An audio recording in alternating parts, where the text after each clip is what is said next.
that when they were married 4 years ago, about this time, he didn't foresee that he would become the spouse of a political candidate.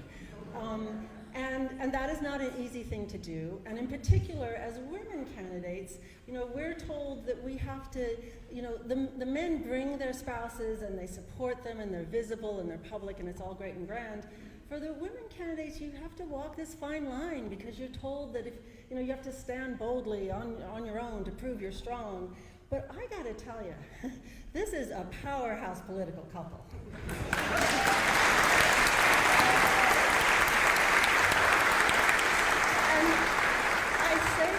I say that from the personal experience of watching Brian work a room, watching him support Allison. He learns all the names of everybody in the room and who she needs to talk to, and he remembers them all the next time she's with them.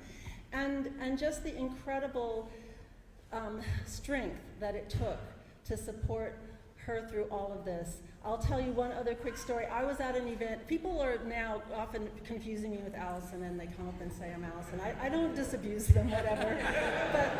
But this man came up to me, he's like, I saw you at blah, blah, blah, and I knew it wasn't me because I didn't go to blah, blah, blah, but I saw you there, and I met your husband, and he was amazing. Please give him my regards. So Brian, I'm not the only one who acknowledges, and thank you for being a part of getting us to this point. And finally, I have to, and I mean this, I'm speaking from the heart now, how incredibly grateful I am to every single one of you in this room.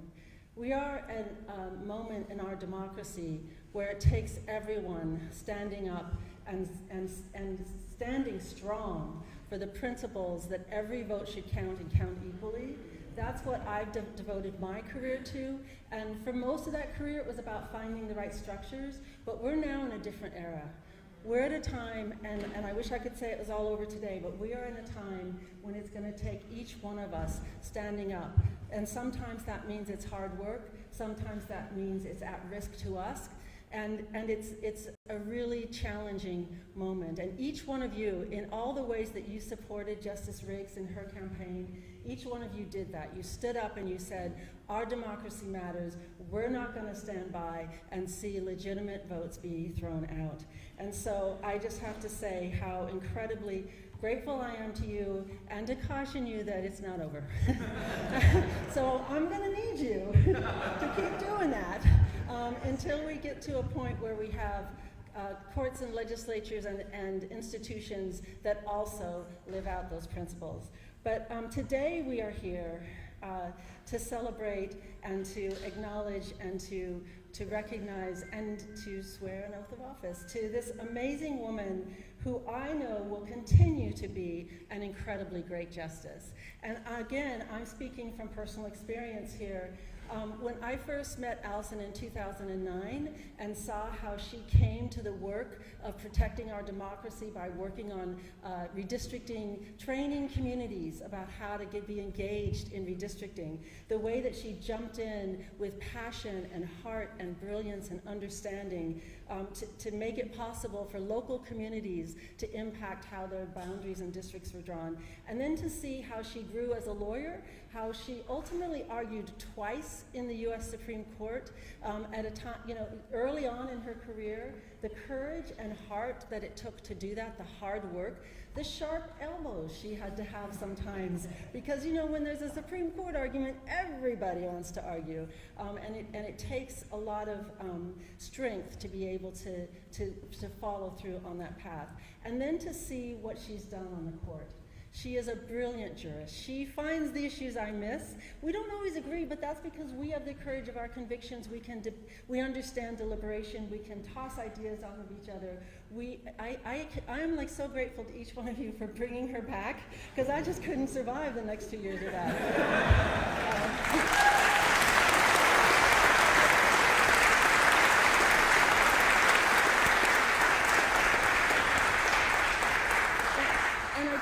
Say one more thing. All of this work that Allison does is because of her tremendous heart for the people of this state. And again, I say that from personal experience. She has never shied away from defending me from the racist attacks that she sees me face. I hope that I've been able to defend her from the sexist attacks that I've seen her face, but it takes a lot of courage to stand up and speak out when those things are happening, and Allison has never shied away from that, no matter what the consequences. And so, Allison, with incredible gratitude, admiration, and just excitement, I'm going to now administer the oath of office.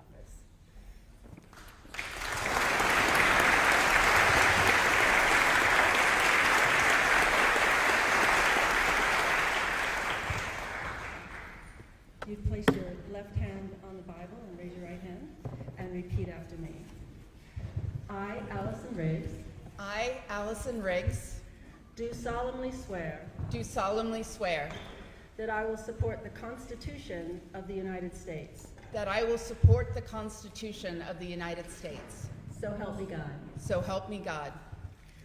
I, Allison Riggs, I, Allison Riggs, do solemnly and sincerely swear do solemnly and sincerely swear that I will be faithful and bear true allegiance that I will be faithful and bear true allegiance to the state of North Carolina to the state of North Carolina and to the constitutional powers and authorities and to the constitutional powers and authorities which are or may be established for the government thereof, and that I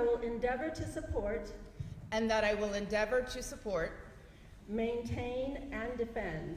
maintain, and defend the Constitution of said state, the Constitution of said state, not inconsistent with the Constitution of the United States, the Constitution of the United States, to the best of my knowledge and ability, to the best of my knowledge and ability. so help me God. So help me God. I, Allison Riggs, I, Allison Riggs, do solemnly swear do solemnly swear that I will administer justice without favoritism to anyone or to the state, that I will not knowingly take, directly or indirectly, any fee, gift, gratuity,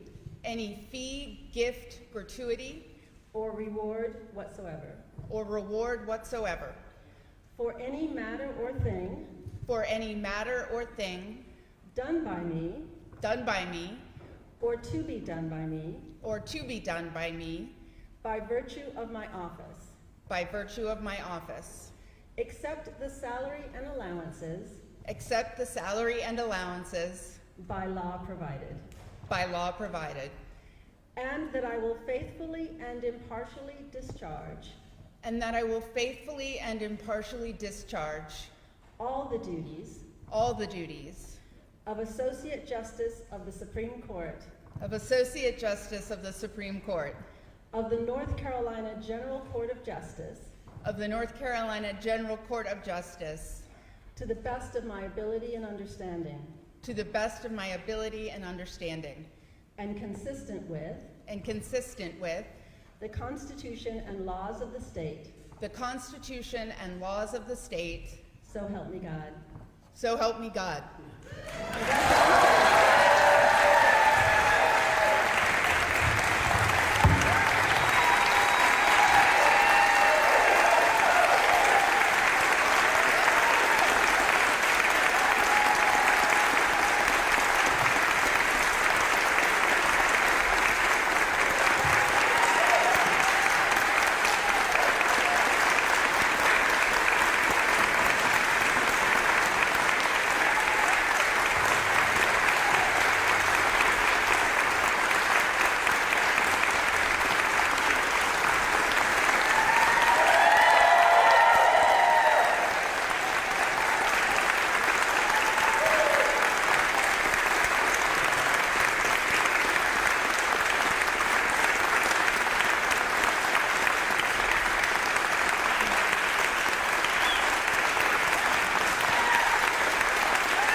Thank you. I am so proud to stand here today before you, sworn in once again as your Supreme Court Justice.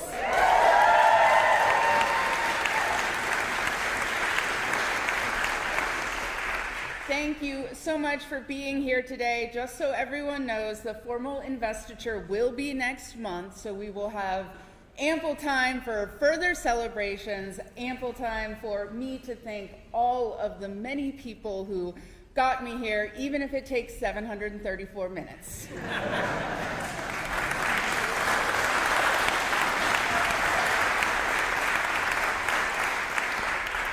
Thank you for your trust and unwavering support. It is my honor to serve each and every one of you. Today, I am filled with hope because of the people in this room and the people of North Carolina. You chose a path forward where power stays in the hands of people, not politicians. You demanded accountability and used your voices to speak out for our constitutional rights. You stepped up to protect voters, including military members and their families serving us overseas. Thank you.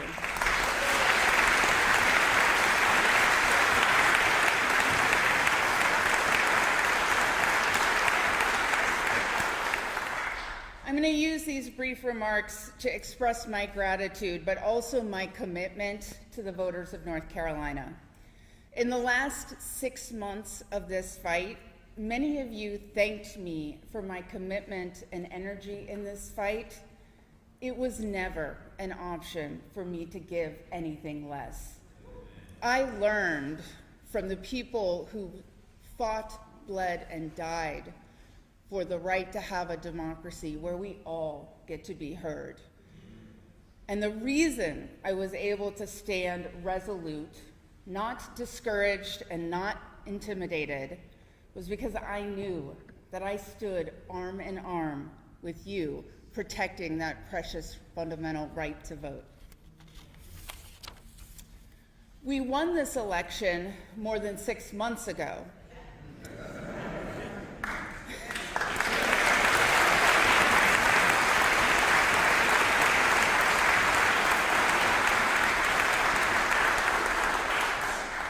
But it was fewer than 7 days ago that this race finally ended.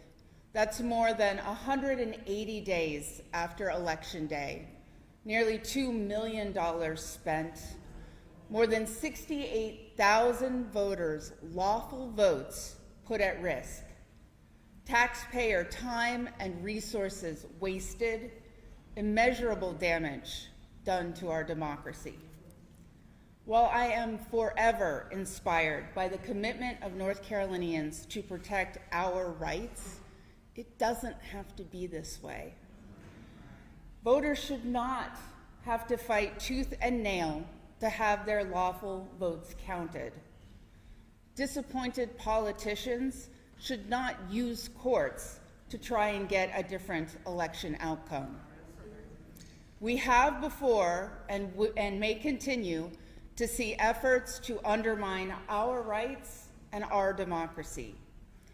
And just as you used your voices in this fight, I encourage North Carolinians to remember, you decide elections, not candidates, not political parties. And those that you elect are accountable to you.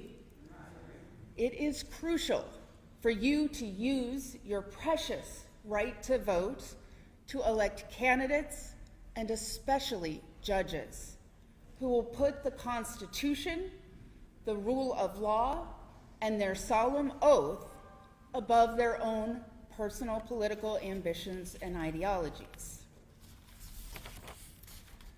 As your Supreme Court Justice,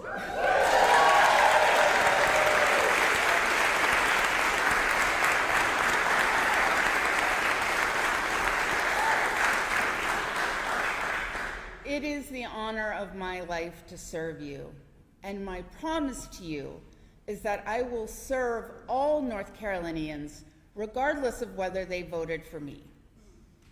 I will defend the rights of all North Carolinians, regardless of their political affiliation.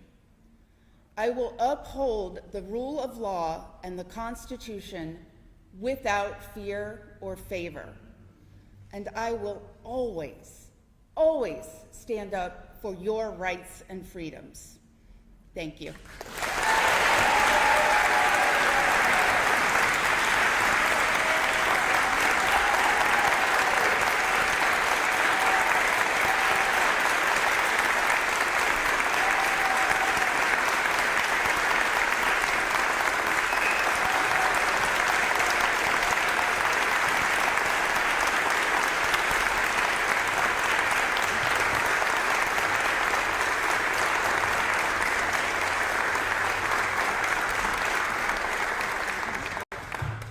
I would love if folks would want to come up and take photos, give me a hug, say hello, and please stay tuned for more information about the celebration to follow next month.